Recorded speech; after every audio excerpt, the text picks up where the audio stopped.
maal jechaa jira takkaanii bakka lubbuutii tanaan balleessa jechuun jira. Waan takka illee dhaga'uutti hin jiru. Gorsa namni hedduun kun gorsu. Namni akkuma waan namni cinaa isaatu jiru itti fakkaachaa hin jiru. Rabbiin na cinaa jira. An haadha ilmoo san daltee ilmoo san hin guttifannee niin dalee ilmooti jetanii yaman kana keessa dalee guddisa ilmoo san dhiiga gurraacha kana waamee qaadhaaf abbaa godhadeetiin ilmooti jesan obboleeyyan godhadee jireenya warra keenya itti irraanfadhee guddisee jechuudha. Ilmoo yaman akkaataatti guddisan namoonni beeka. Kuulii arabaa ganama biraatti cufadhee biraa deemee kuulii arabaa dalagadee itti galee ilmooti guddifatu jira jechuudha. Assalaamu alaikum warahmatullahi wabarakatuh. Atu jirtu hordoftoota Azalaatoob bakka jirtanitti salaamtaan teenya tan jaalalaa tan nagayaa isinaadha qabu jechaa idilleen dhufte Eid Mubarak waaleyna waaleykum warri na jala jettaniis bakka jirtanitti Eid nagayaa Eid aafiyaadha Eid jaalalaa Eid barakaa rabbi isin haa godhu jechaa harraan tanagaa ummanni afaan oromoo beeytanii fi kan beeyne hundi baga rabbiin Eidaan isin ga'e unkaan darrasaachuu unkaan abran darrasan akkasumatti gaa Eid harraan tanaa kana gammachuullee hin qabnu nuti gammachuun keenya hin jiru mana gola aartiitiin argama ammaan tanaa haadha manaa gola aartii birattiin argama ilmoon gola aartii eega badde nuti gammachuu hin qabnu takkaatu gatteenyee hin mirkaanne Eid maal goonaa miti Eiduma takkallee waan Eid yaada hin qabnu harraan tanagaa akkasittiin mana gola aartii dhufe haadha manaa gola aartii bira jira harraan tanagaa maaliifi nutilleen namoonni biraalleen na wajjin jiranii shaafii fi anis cinaa dhaabbanneetiti mixiyyoo wajjii barbaadaa ollee harraan tanagaa innilleen akka waan hafuura harkateeti gara hafuura harkatee sani kutee anilleen deemitii aashaa jajjabeessijeetti manatti na ergee harraan tana isii birattiin argamaa akkasiiti aashaa. Assalamu alaikum warahmatullahi wabarakatuh. Daawwattoota hordoftoota yaa raalii nabira dhufee nabira jira. Akkuma gaa nasroo wajjin bahee ala jirutti nasroo biraa nasroon deeme aashaa tasgabbeessijee nabiratti erge kun warra nabira jira. Silaa gaa waan Eidaan qabnu miti gammachuun nu keessa hin jirtu har'a miti nama ilmoo dhabe namni ilmoo fi dhabe gaa bakka itti tasgabbaa'uu hin qabu. tasgabbeessijee nasruu natti argaan immoo nasruu bilbileeti nasruu shawrar taasise silaan fi tiyyaa wajjin deemee barbaadeera naa jirti mana taa'uu kana manna hogguu mana taa'uu kana hafuura isin naagalee dhiiroo harkammoo dhiiroo maalirra jiran osoo wajjin jiraadde waan sanuun taniin harka anillee ni lubbuutii tana gatiin qabaachu waan inni isaan jalaa ilmaan kana keessatti hafe ilmaan kanaaf qoonqoo godhatutti hin jiru ol ka'utti hin jiru hiraar ilmoo tiyyaatiif hiraar abbaa mana kiyyaatiif dhiiroo inni maalirra bahaa namaa wal lolaayi gurbaa san dhiiroo wal harkanii akkam keessa jira isuma sanurraa maraatu rabbinaa oolchu sababa sanatti anillee gaa ilmooti rabbinaa hiru wanni inni isa shawrar keessa isa maraacheetillee isa akkana godhelleen bilbilaan halkanii guyyaa jira dhaabbaddeef ilmoo sana agartee maalirra jirtu jechuufi takkanaatiin isiniin jaa kun alilleen isaan biraa dhufee rabbi ilmooti yana mul'isu du'aa uummata isaniin naa gaachana du'aa ite isaniin na cinaa dhaabbadhaan isiniin jaa mee alii keenya maal irratti dhufteeti maal isiin jee nasruun akkam keessa jira haala akkamirra jira dhukkuba sanirraa akkam jira bakka akkam jiraatu jira halkanii guyyaa quban qabu ni isa geessin galtaniitillee manatti uffatallee jijjiirratta waan uffataa quban qabu akkasitti kaabee ammaan tana inni ifiifuu gorsa keenyaa fi saayimni keenya hundinuu isa gorsaa jira nasru akkanaa miti hedduu miciyyoon ni turti malee numa mul'attiiti nasru akkatti hin aarinii akkatti hin dallanini jaanii yeroo ummanni jajjabina kannuuf inni waan takkallee dhagaan jiru dabalata ati bilbila hoggaa bilbiltee isaan isa shororkeessitee zaazatti yeroo yeratti hoggaatti itti dawwalte jechuudha. Ani imaanaan dabee garuu amma innummaan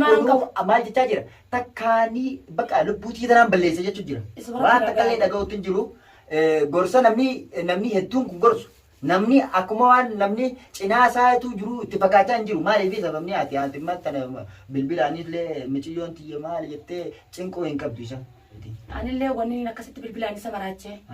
Rasida kana maal itti naqadde ijoo bilbila kana shaanan daaboo eegaan akkana fudhadhee bilbila kana isaa fi ilmooti gina fakkaata akka waan bilbila kun naa deebisu maaliif waan kan hunda ta'uun qiyya sabrii dhabeetiin maraaddee mana kana keessatti hanga dasillee na cinaa dhaabbattee na gargaartee usiyaa ishaanii harkatta ammoo ilmoon tiyya numa galte akkaan taatu akka malee hin taatu ilmoon tiyya ni galti innillee bakka dhaquun hin qabu ilmoo tiyya garaa dachii dhoosee seene malee harta kana jalaan dhaquuni ni galti ilmoon tiyya insha Allah bismillah rabbiin na cinaa jira an haadha ilmoo san dalte ilmoo san hin guttifanne ni dalee ilmooti jetanii yaman kana keessa dhalee guddisa ilmoo san dhiiga gurraacha kana waamee qaadhaa fi abbaa godhadeetiin ilmooti keessan obboleeyyan godhadee jireenya warra keenya itti irraanfadhee guddisee jechuudha ilmoo yaman akkaataatti guddisan namoonni beeka kuulii arbaa ganama biraatti cufadhee biraa deebiin deebee kuulii arbaa dalagadee itti galee ilmooti guddifatu jira jechuudha arra ilmooti keessan hin katabate ibidda irra inni darra gube kun isarraas ni bu'a ilmooti jaan akka taphate kana ni akka rabbii isaati irraa harta kana jalaan dhaqu ani sun inni nasroo akkasitti maraachee fillee waan biraati miti waanuma yoo laatan akkas godhan inni nasroon ilmooti jaan yaaneeti jefurate na dhufu na fakkaatti ati illee reefu gisati na dhuftullee waanuma ilmooti jaan jinna dhufte na fakkaatti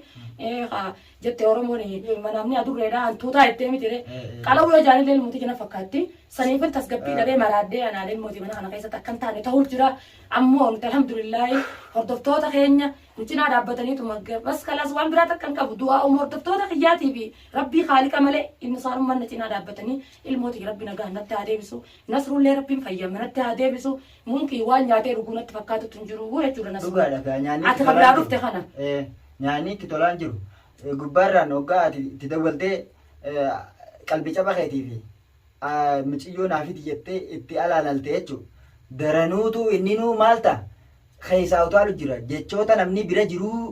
isa gorsu jechuudha dhagayaa hin jiru. Gorsa maal dhagayeessee isa jiru. Namni ilmoo isaa gaddaamessaa isaa dhabe ilmoo tan akkanatti akka ciccitee irra guddifatu jiru dalagaa halkan deemee halkan leelii galee guddifatu jira. Ilmoo isaa ni handabe jechuun akka nama urjii dhabeeti barboo yoo isii sana booda ifajjeefne nuti yoo isii dhabee ifajjeese irra naaf goomtii beekadhu ilmooti jedha boomannaa. Amma uuma hundaafuu atis obsi misiyyoo teetis bakka jiranitti namoonni keenya du'aayii yaatti godhanii du'aayiidhaan asii cinaa dhaabbatanii akkasumas kabarbaachu jirus jechuudha nu wajjiin illee kabarbaachu jirus barbaadu jira haa galatoomanii fi shaafii bichallee miti ijoollee oromootillee hedduu isin hojii jiraachuun dhagee rabbi sin cinaa haa dhaabbatu ilmaan oromootillee kan wajjiin barbaadu san rabbiin kaaliin cinaa haa dhaabbatu haa galatoomanii gammachuu ilmooti jaatiin rabbiin kaaliin natti haa deebisu waan hundaafuu ati maan tana hin jarjarini isaas hin shororkeessini jabuu aaraa jira daranuuti aarritti ka'a dhage amma nu kan maan dhaamsas kan nu dhaab dhufee beeka waan biraatii miti ittiin bilbilu ganaa ta'uu kaltola lajeetiin rabbiin jala dhiisa shaallaa ni galtini yaantiyya